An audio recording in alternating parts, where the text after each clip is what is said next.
Vous savez, Bomfonden a connu des mutations en termes d'évolution institutionnelle. Il a fallu un sondage en 2008 que notre siège a commandité pour réaliser ce sondage-là, pour voir l'opinion des enfants sur leurs conditions de vie. Où on s'est rendu compte que les enfants ont de grands rêves pour leur vie. Ils ont également réussi à relever les différents défis qui compromettent la réalisation de ces rêves.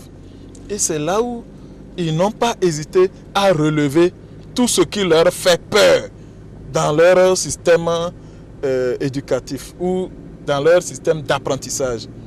On s'est interrogé si nous accompagnons les communautés à avoir de bonnes écoles construites, des enfants qui ont des fournitures scolaires et qui ont pu payer leurs frais scolaires. Et si nous ne faisons rien pour que l'environnement scolaire, l'environnement d'éducation soit épanouissant et protecteur, on n'aura pas résolu les problèmes. On n'aura pas aidé à la résolution des problèmes de l'école. Parce qu'il y aura toujours des abandons ou des décrochages.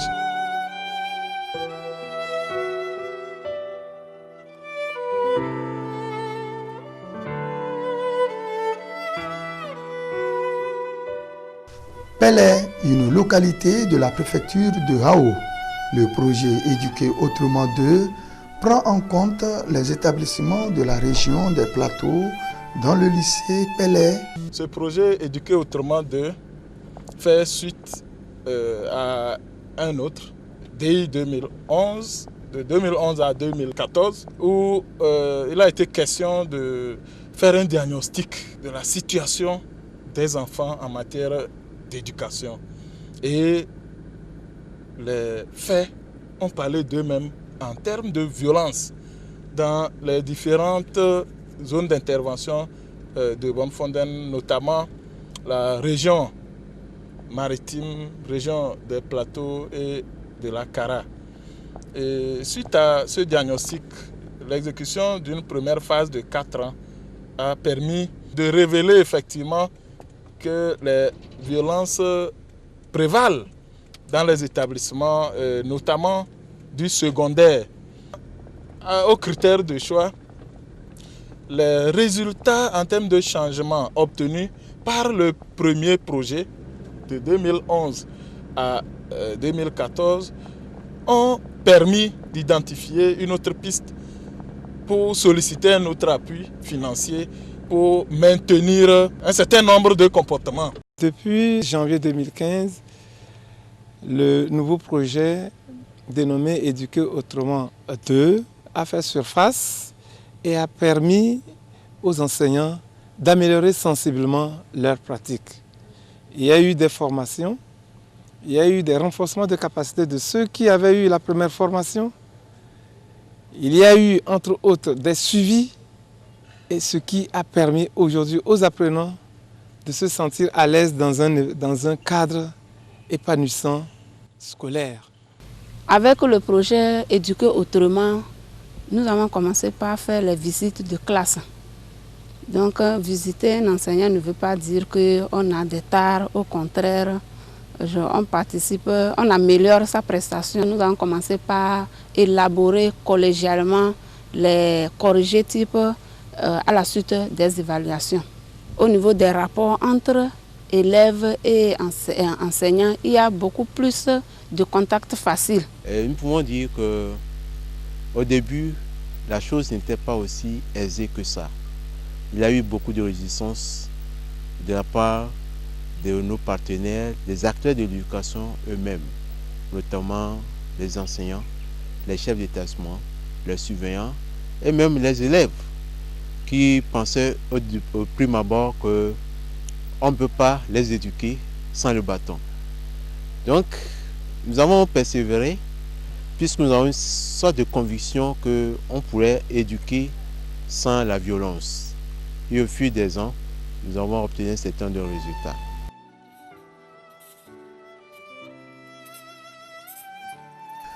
Le projet Éduquer autrement 2 a démarré ses activités sur le terrain Depuis 2015, dans 3 régions du Togo où les établissements du second et troisième degré ont révélé des insuffisances en termes d'éducation non violente après études sur le terrain.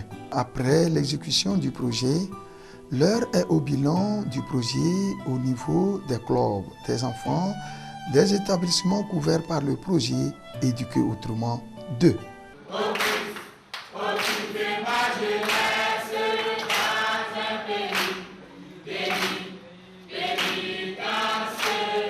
Le travail que vous êtes en train de faire est un travail important.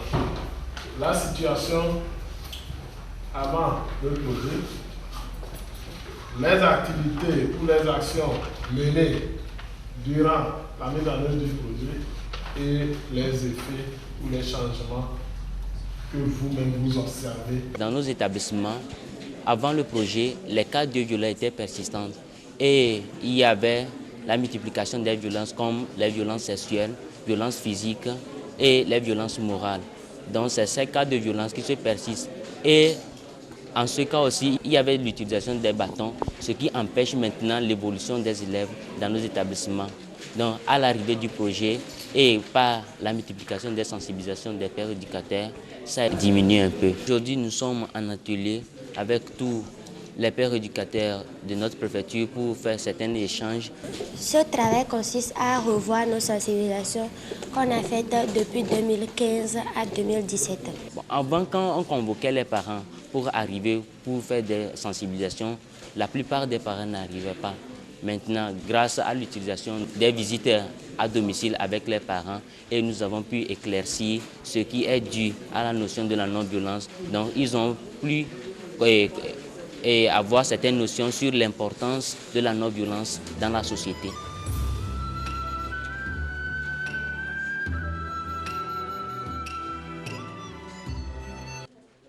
Le projet m'a aidé à mieux parler en public, ne plus avoir honte et parler librement.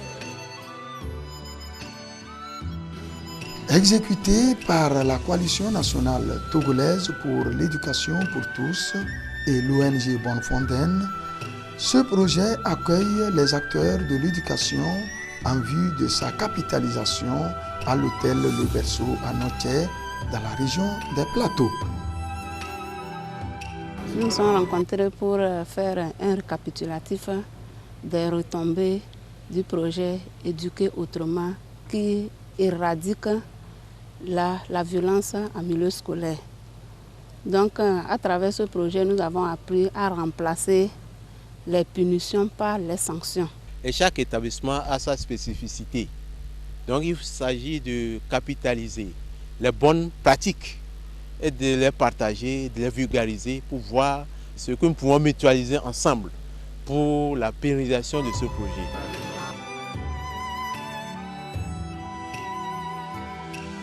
Les insuffisances qu'on cherche à corriger persistent. Même si ces insuffisances diminuent, elles persistent.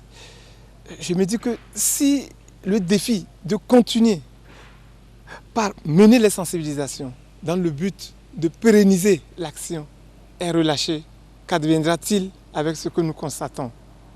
L'autre défi, c'est qu'on ne peut plus faire marche arrière. Au début, l'on croyait qu'en arrêtant le bâton, en arrêtant les punitions, les résultats vont chuter dans nos établissements. C'est ce que l'on croyait. Durant ces 3 ans et à la fin de l'année passée, nous nous sommes penchés un tout petit peu pour comparer les résultats dans les 8 établissements couverts par le projet. Il se fait que sur les 8, c'est vrai qu'on a 2 qui sont pratiquement à la fin, mais les 6 autres sont parmi les meilleurs. Nous avons 3 qui sont parmi les 10 premiers sur 65 établissements que nous gérons dans notre inspection.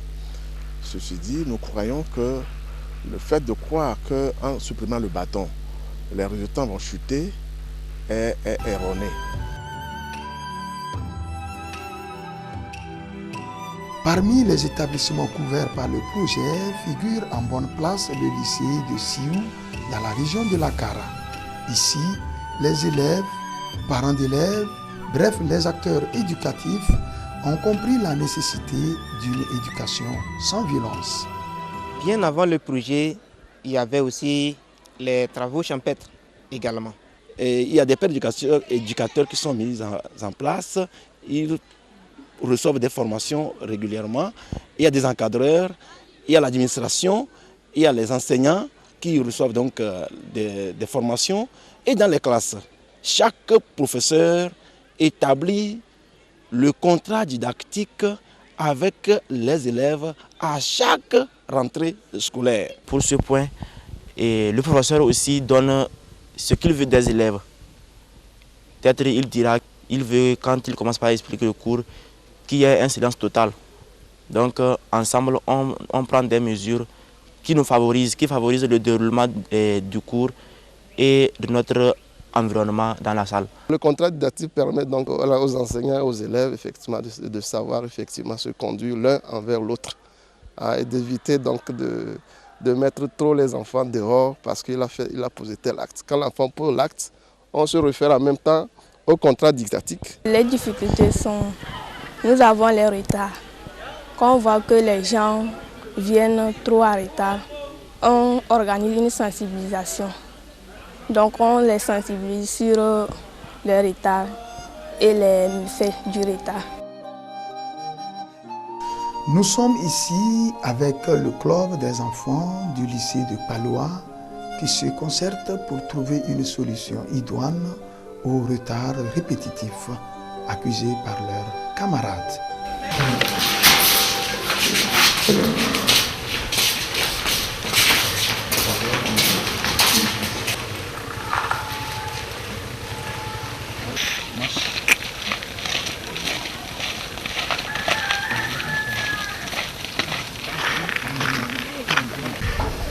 Avant de sensibiliser les parents, on fait un communiqué, on les prévient d'abord qu'on va venir. Donc on rentre dans les maisons. Les parents nous accueillent bien. Donc on discute avec eux. Après, on leur demande s'ils ont des questions à poser. Et des fois même, eux-mêmes, ils posent des questions avant que nous-mêmes nous leur demandions. Donc quand ils nous posent, on essaie de discuter avec eux et on leur donne ce qu'ils veulent rencontrer.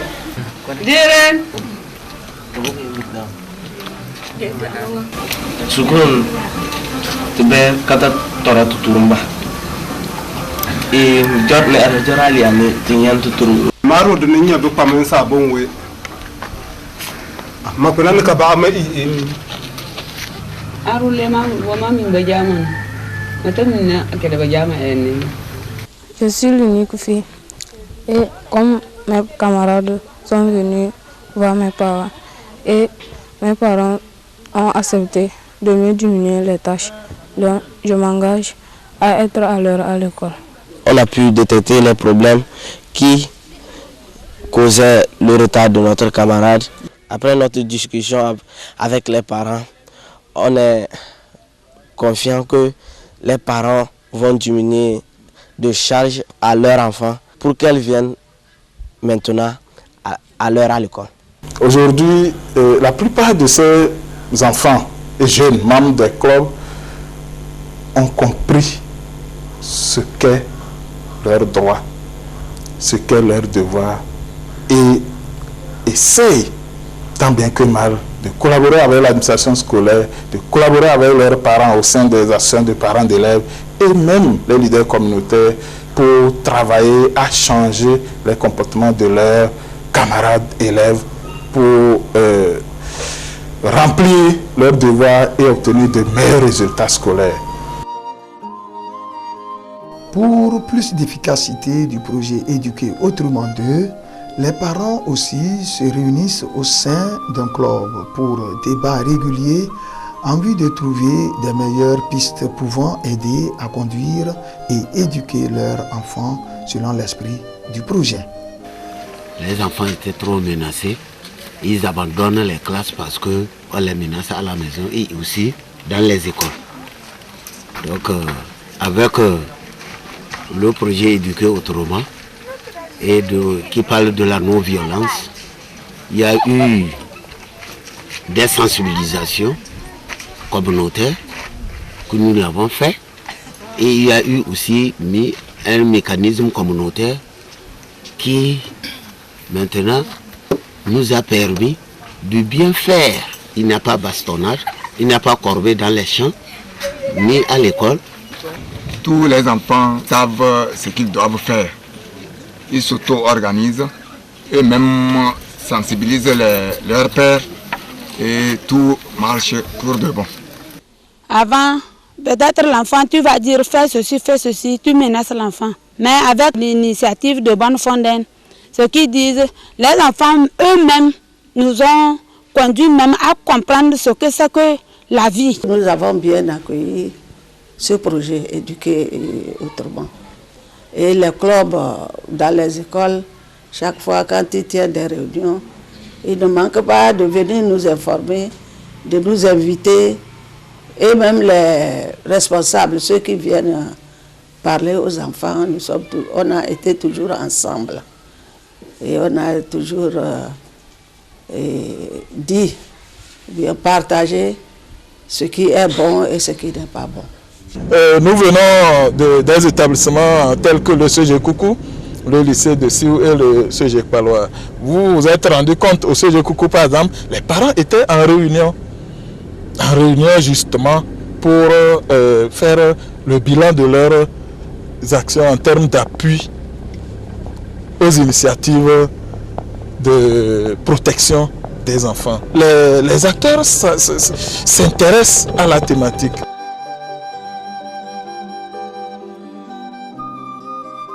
Bangéli, une localité de la préfecture de Bassar, dans la région de la Kara.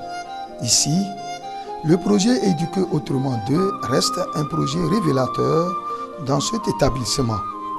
Que ce soit les chefs d'établissement, les professeurs, les élèves, bref, tous les acteurs éducatifs sont conscients des changements positifs opérés dans leur établissement par le projet.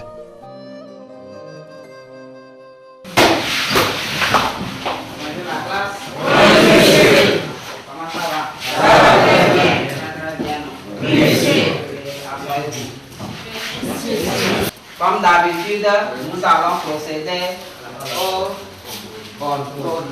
Adamou Suleiman. Déjà, monsieur. Il est là, c'est bien. Adjaï Adam.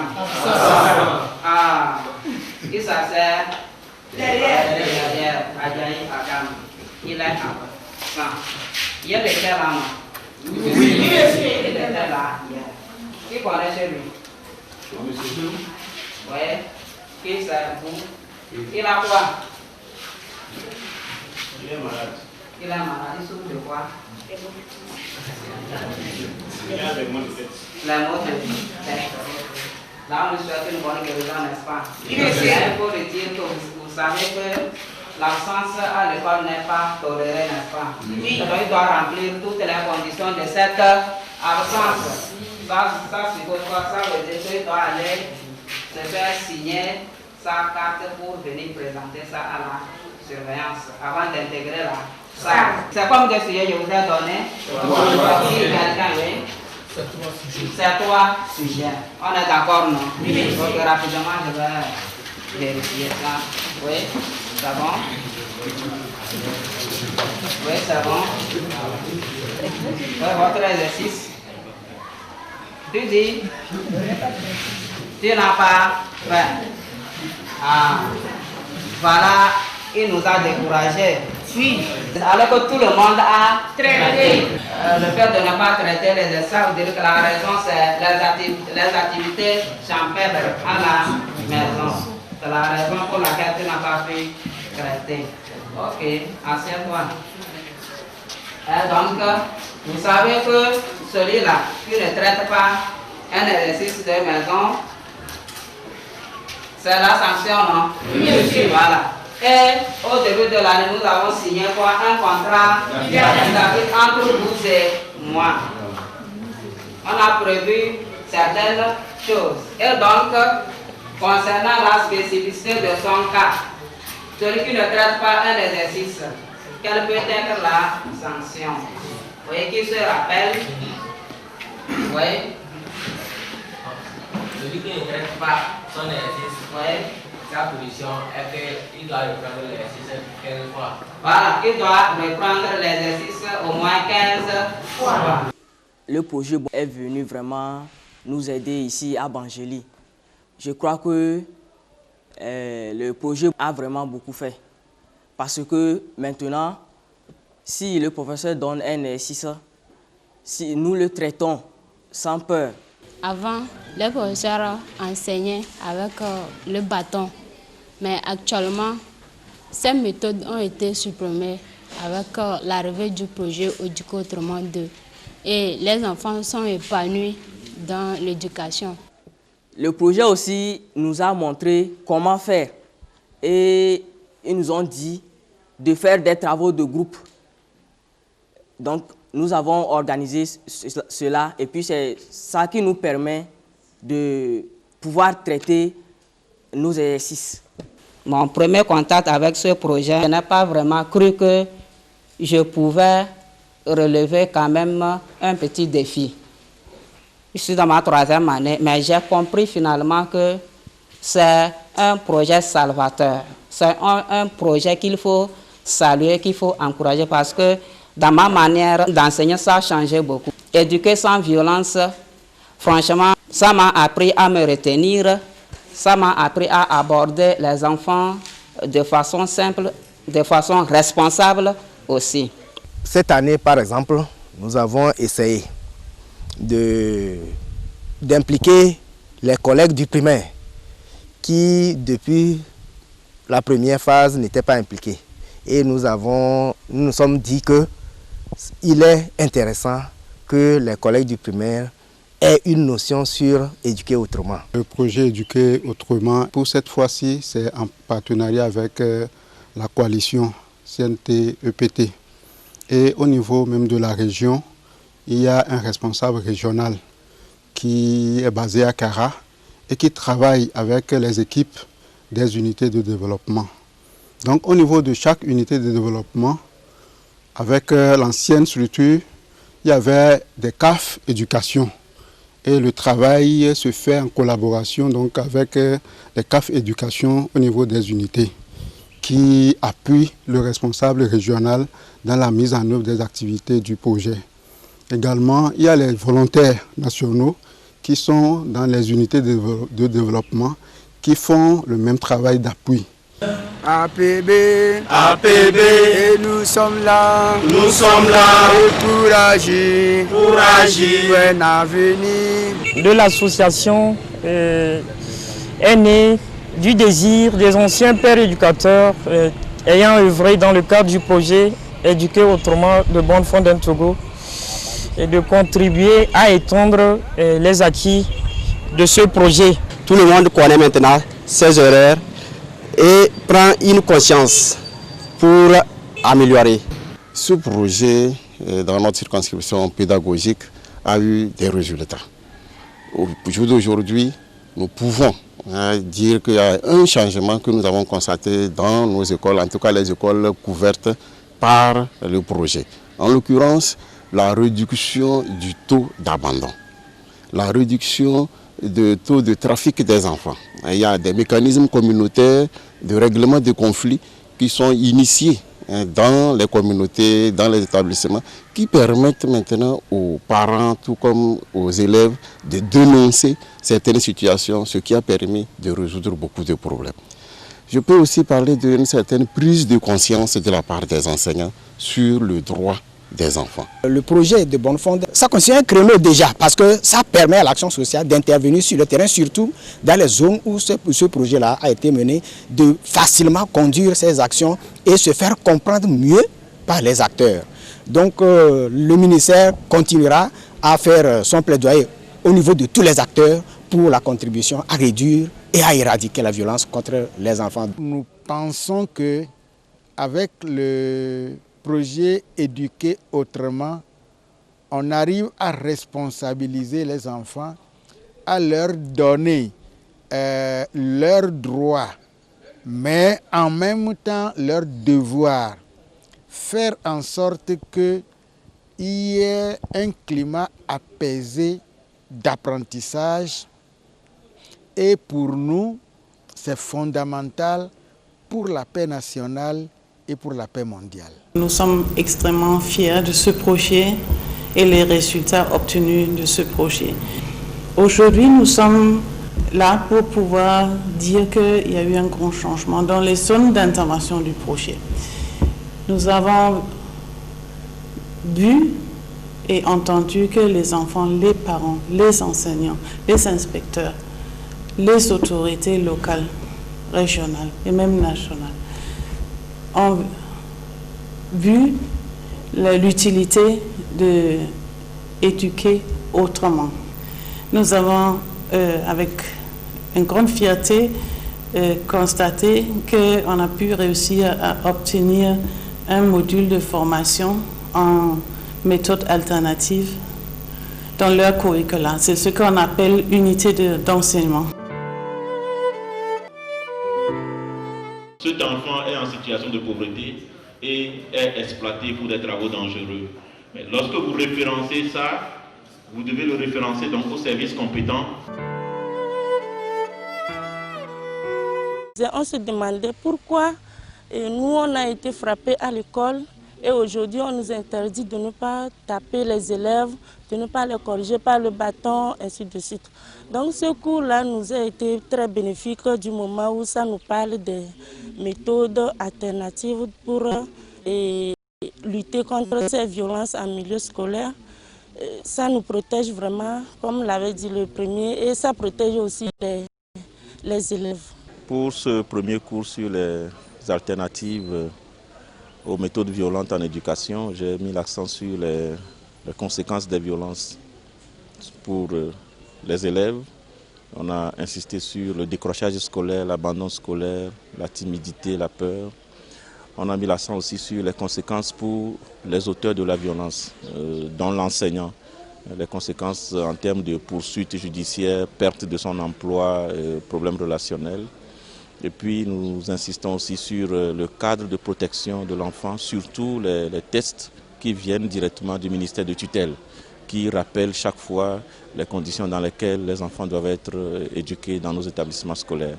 Et nous allons aussi insister sur les principes de la discipline positive, notamment le dialogue avec les apprenants, l'écoute permanente des apprenants pour identifier leurs difficultés et leur apporter les assistances nécessaires. Une autre fierté, toutes les associations parents d'élèves maintenant se sont réunies, ils ont fait une assemblée générale constitutive, donc maintenant c'est une seule fêtière. Bon, comme c'est un succès, souhaite aussi continuer à appuyer les efforts de l'État.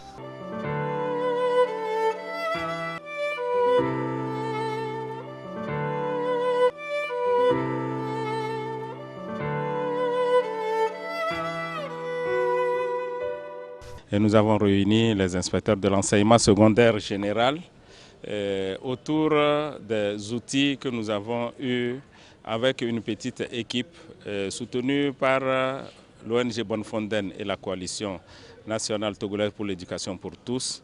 Nous avons élaboré des outils de suivi des inspecteurs de l'enseignement secondaire général en y intégrant à ces outils quelques nouvelles thématiques de l'heure.